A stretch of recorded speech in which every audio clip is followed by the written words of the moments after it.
nitakaposikizisha mshindo wa vita juu ya Raba, mji wa Amoni, na utakuwa magofu ya ukiwa, na binti zake watateketezwa kwa moto. Ndipo Israeli watawamiliki walokuwa wakimiliki, asema Bwana.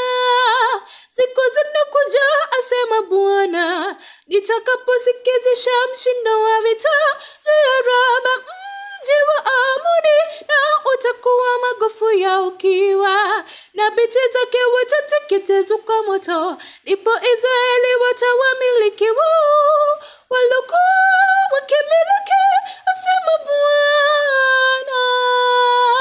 Piga yowe Heshboni, kwa maana Ai umeangamizwa.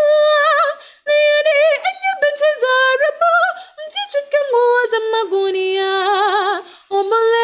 Ombolezeni mkipiga mbio huko na huko kati ya magoma, maana Malkamu atakwenda kuhamishwa. Makuhani wake